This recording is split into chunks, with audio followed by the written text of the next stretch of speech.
नमस्कार। स्वागत है आपका कहानियों के पल में।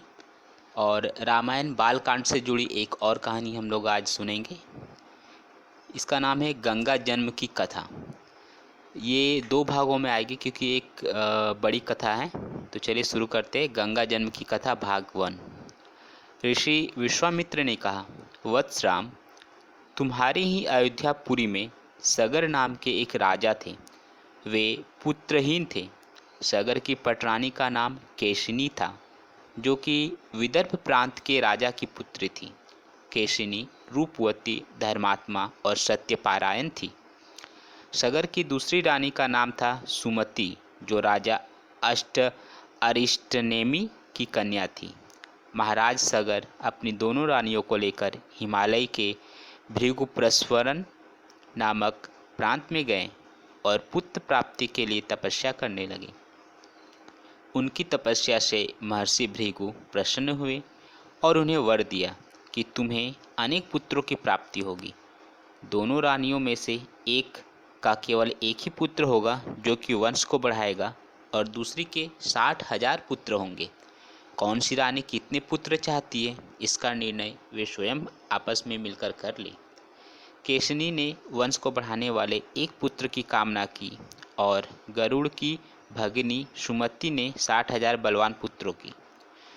कुछ काल के पश्चात रानी केशिनी ने असमंज नामक पुत्र को जन्म दिया। रानी सुमति के गर्भ से एक तुम्बा निकला, जिसे फोड़ने पर छोटे छोटे 60,000 पुत्र निकले। उन सब का पालन पोषण घी के घड़ों में रखकर किया गया। कालचक्र व्यतीत होते गया और सभी राजकुमार युवा हो गए। सगर का ज्येष्ठ पुत्र असमज्य बड़ा दुराचारी था और उसे नगर के बालकों को सरयू नदी में फेंककर उन्हें डूबते हुए देखने में बड़ा आनंद आता था। इस दुराचारी पुत्र से दुखी होकर सगर ने उसे अपने राज्य से निर्वासित कर दिया। असमज्य के अंशुमान नाम का एक पुत्र था। अंशुमान अत्यंत सदाचारी और पराक्रमी था। एक दिन राजा सगर के मन में अश्वमेध यज्ञ करने का विचार आया। शीघ्र ही उन्होंने अपने इस विचार को कार्य रूप में परिणत कर दिया। राम ने विश्वामित्र से कहा, गुरुदेव, मेरी रुचि अपने पूर्वज सगर की यज्ञ गाथा को विस्तार पूर्वक सुनने में है, अतः कृपा करके इस वृत्तांत को पूरा सुनाइए। राम के इस प्रकार से जिज्ञासा व्यक्त करने पर ऋषि विश्वामित्र प्रसन्न होकर कहने लगे, राजा सगर ने हिमालय एवं विंध्याचल के बीच की हरितिमायुक्त भूमि पर एक विशाल यज्ञ मंडप का निर्माण करवाया। फिर अश्वमेध यज्ञ के लिए श्याम कर्ण घोड़ा छोड़कर उसकी रक्षा के लिए पराक्रमी अंशुमान को सेना के साथ उसके पीछे पीछे भेज दिया।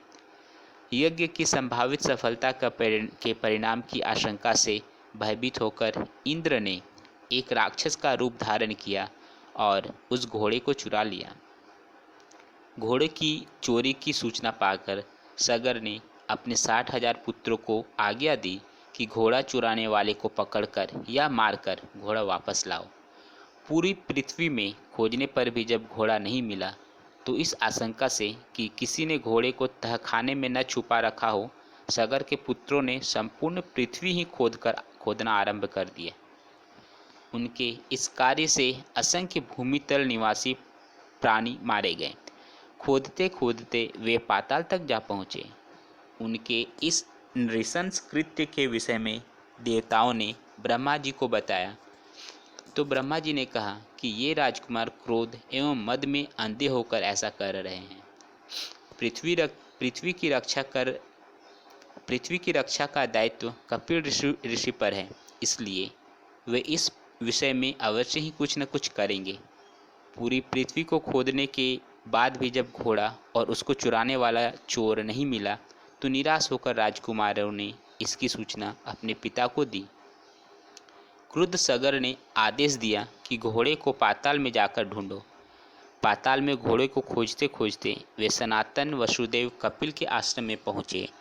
उन्होंने देखा कि कपिल मुनि तपस्या में लीन हैं और उन्हीं के पास यज्ञ का वह घोड़ा बंधा हुआ है। उन्होंने कपिल मुनि को घोड़े का चोर समझकर उनके लिए अनेक दुर्वचन कहे और उन्हें मारने के लिए दौड़े। सगर के इन कुकृत्यों से कपिल मुनि की समाधि भंग हो गई।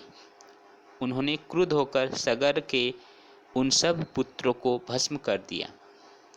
ये कहानी यही समाप्त होती है। अगली कहानी हम लोग गंगा जन्म की कथा का भाग 2